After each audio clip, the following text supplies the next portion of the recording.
यहाँ हेर्नुहोस् है, आज चाहिँ पुरै ब्लक हुनेवाला छ। किन भन्दाखेरि नि अब बिहानको चाहिँ अब बन्छ नि त कि यहाँ हेर एकजना अब आज हडताल छ हो। अब हामी दुईजना चाहिँ मर्निङ गरेर आउँदैछौँ। यहाँ हेर्नु बाटो गाडी हिँड्दैन, खालि एमएलसीहरू मात्रै चल्छ नि त।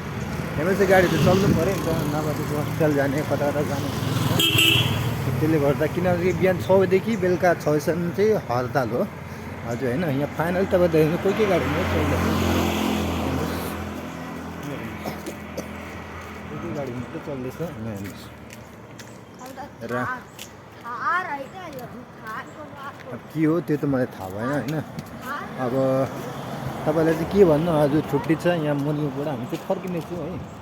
हेर्नुहोस् यो चाहिँ पुलिस स्टेसन हो, यो चाहिँ पुलिस स्टेसन है हाम्रो, यहाँ पुलिस स्टेसन हो। अब हामी चाहिँ मर्निङ वाक गरेर जाँदैछौँ।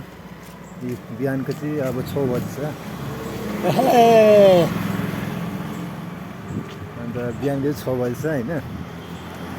र तपाईँलाई चाहिँ कस्तो लाग्दैछ भन्दाखेरि होइन, तपाईँलाई मन पर्ने लाइक कमेन्ट सेयर गरिदिनुहोस् होइन हाम्रो भिडियो। र तपाईँहरूलाई यसरी नै देखाउनेछु। यहाँ हेर्नु बाटोहरू सुनसान, एमएलसी गाडीहरू मात्रै चल्दैछ है। यहाँ हेर्नु एमएलसी गाडीहरू मात्रै चल्दैछ। यहाँ हेर्नु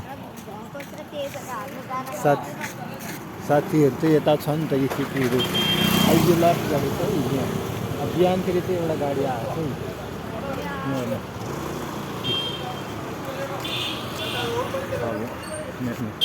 तपाईँलाई देखाउनेछु होइन बिहानको ब्लक कस्तो हुँदो रहेछ भन्दाखेरि।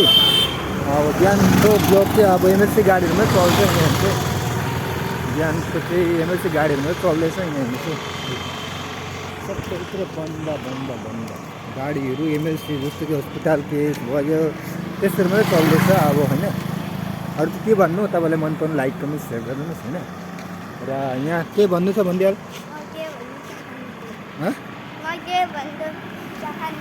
चाहँदिनँ। ओके थ्याङ्क यू, तपाईँहरूलाई सबैलाई थ्याङ्क यू सो मच मेरो भिडियो हेर्दै गर्नु होला होइन।